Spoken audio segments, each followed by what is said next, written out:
addition, we would do all this. It would take several days. It would tell us the answer to the question, what cells turn on this particular gene? But then we'd have to start the experiment all over again and do it in another preparation.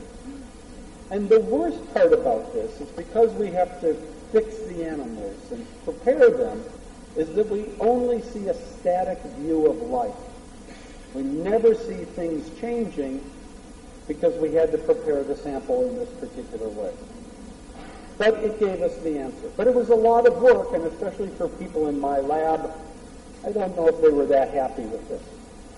So the combination of needing to know where the genes were turned on, and also the fact that we were working on a transparent animal, were two very important aspects of what finally became the final inspiration for me to do the experiments.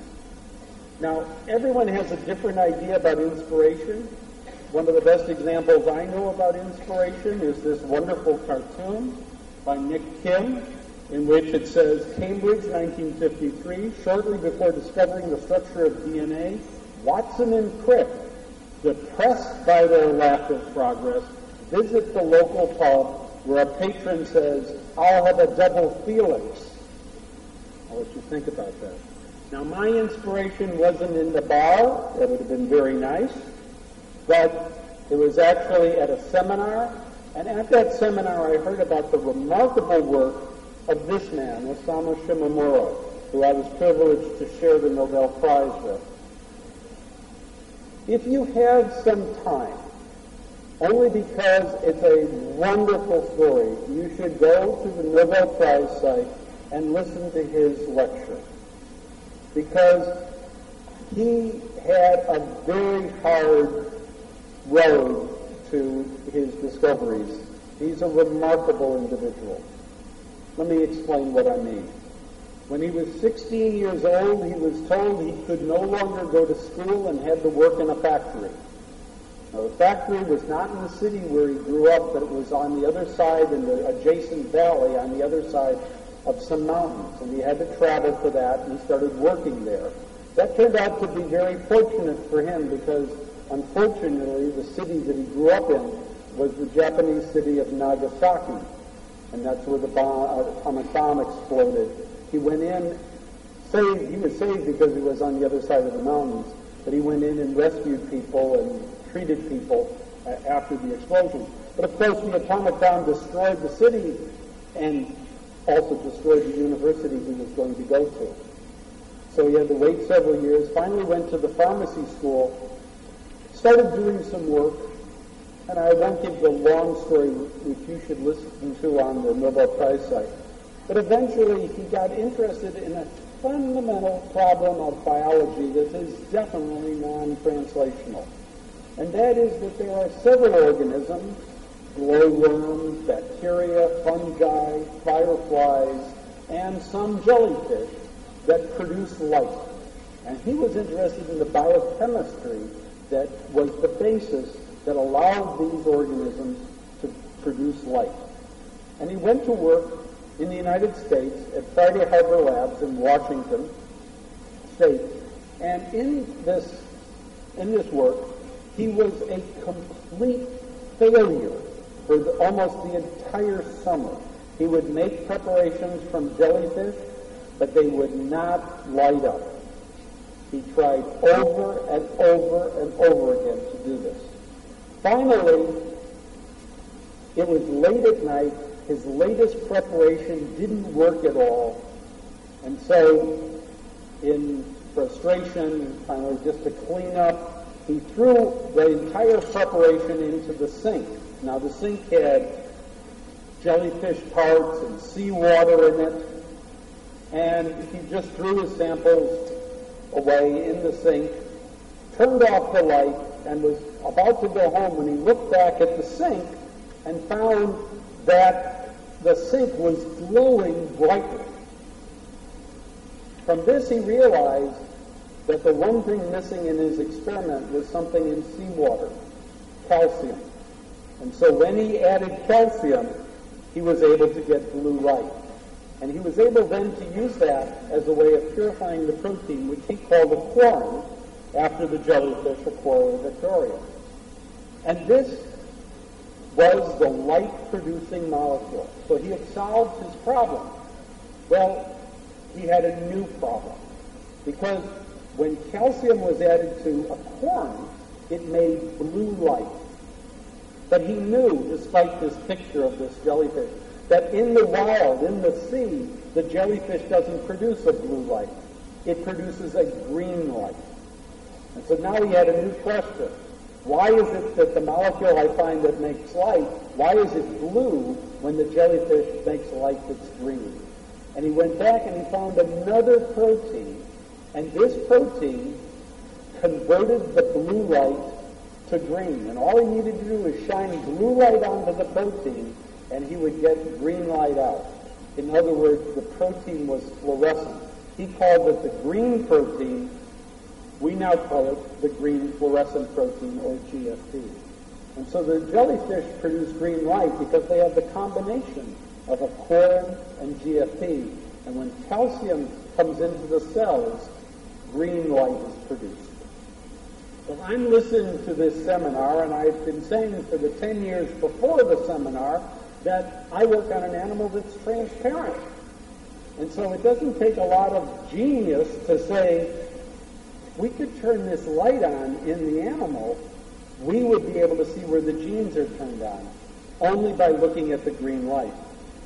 I found out the person who was in the process of doing the isolating the DNA for the gene, and that was Douglas Crasher, shown here in this picture. And I was fortunate to have a new graduate student, Dia Skirkin, come to the lab, where she was interested in this project, and she started working on it.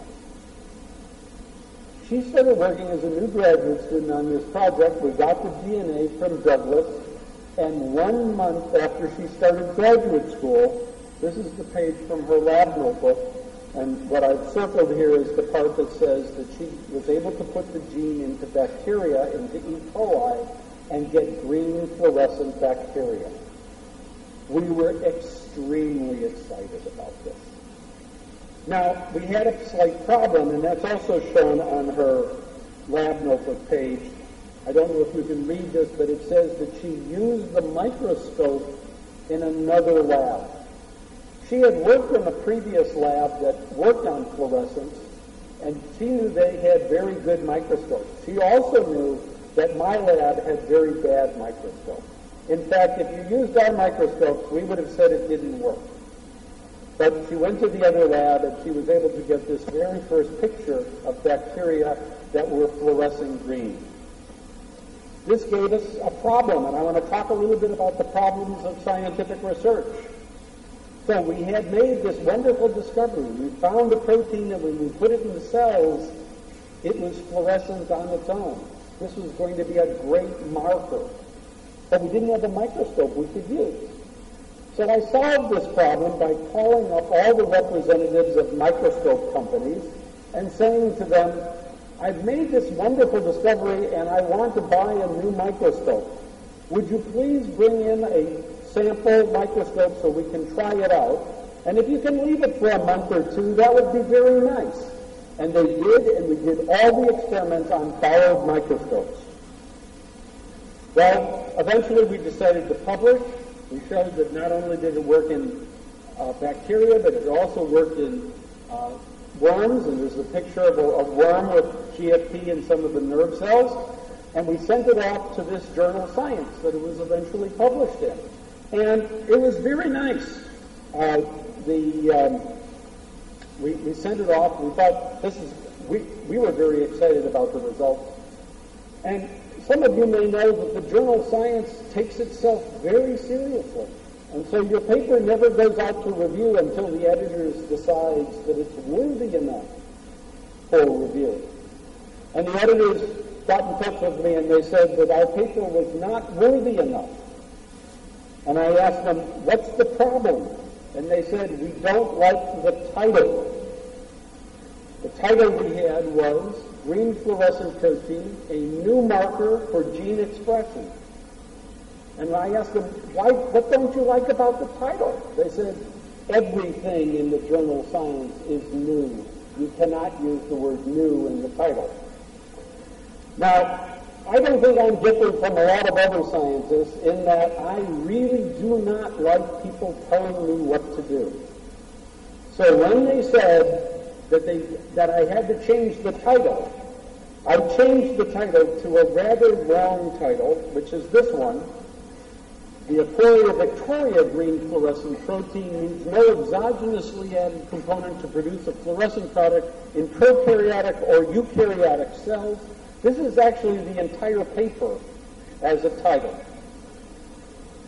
I was a little bit angered.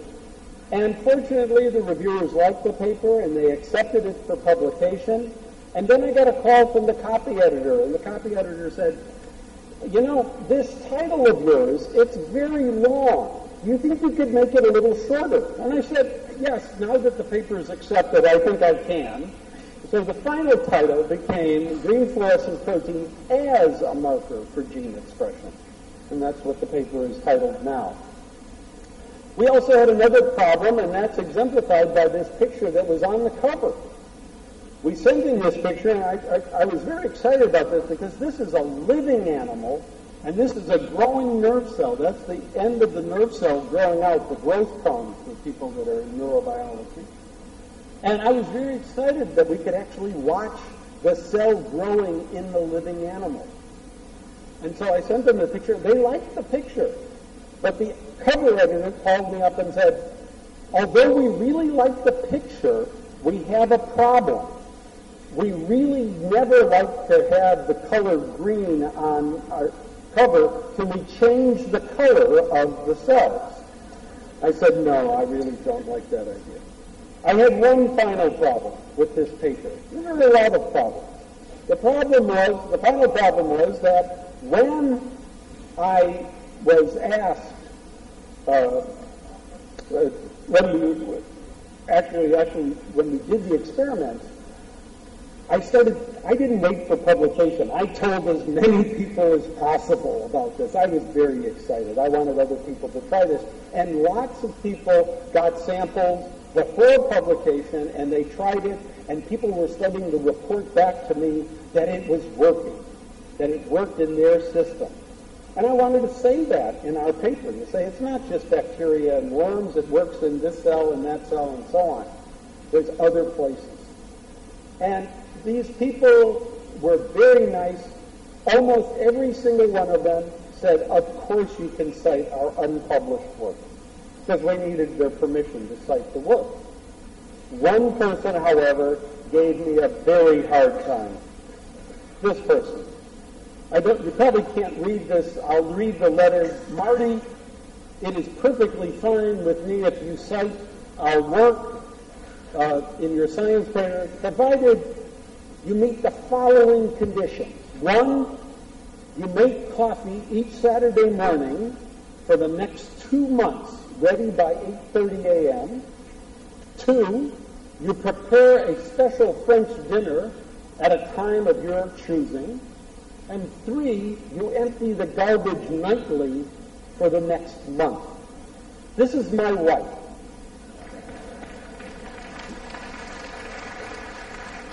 Now, what she did was a spectacular addition to GFP.